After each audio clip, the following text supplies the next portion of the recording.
सर्वप्रथम सभी को गणतंत्र दिवस की हार्दिक शुभेच्छाएं। मेरा नाम विवेकानंद मालीवाड़ है।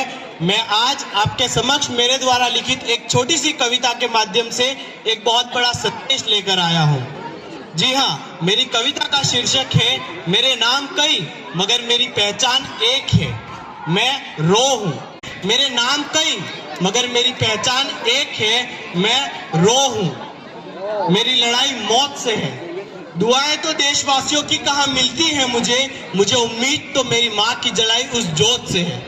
दुश्मन के खेमे में रहता हूँ। जी हाँ, दुश्मन के खेमे में रहता हूँ मगर देश के लिए लड़ता हूँ।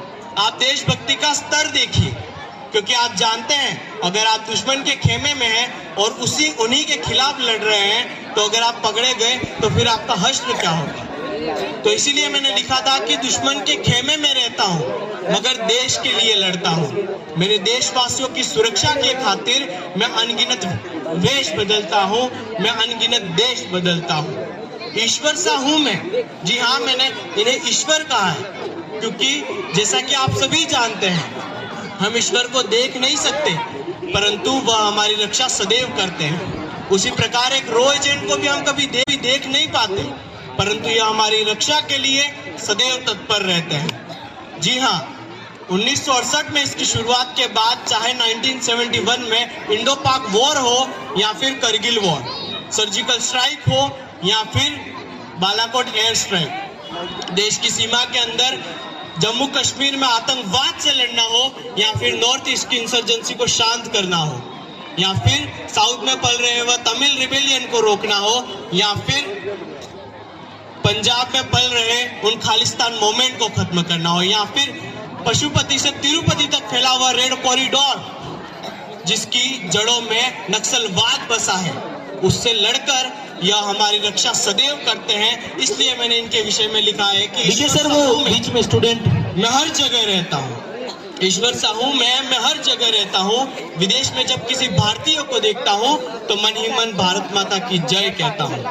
एक फौजी सी देशभक्ति है मुझमें, एक फौजी सी देशभक्ति है मुझमें, परंतु उस फौजी सी ना मेरे सर पर टोपी है ना ही मेरी वर्दी खाकी है।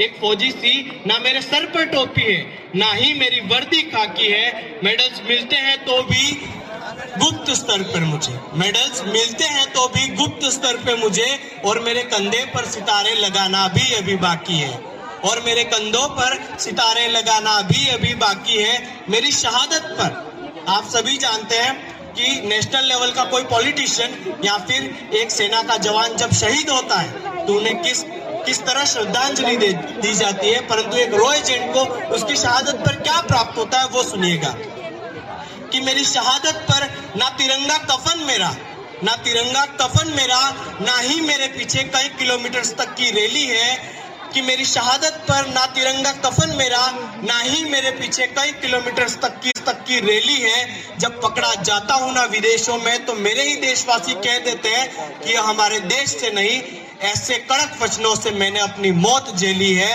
मेरा परिचय, मैं रो हूँ, मेरे नाम कई मगर मेरी पहचान एक है।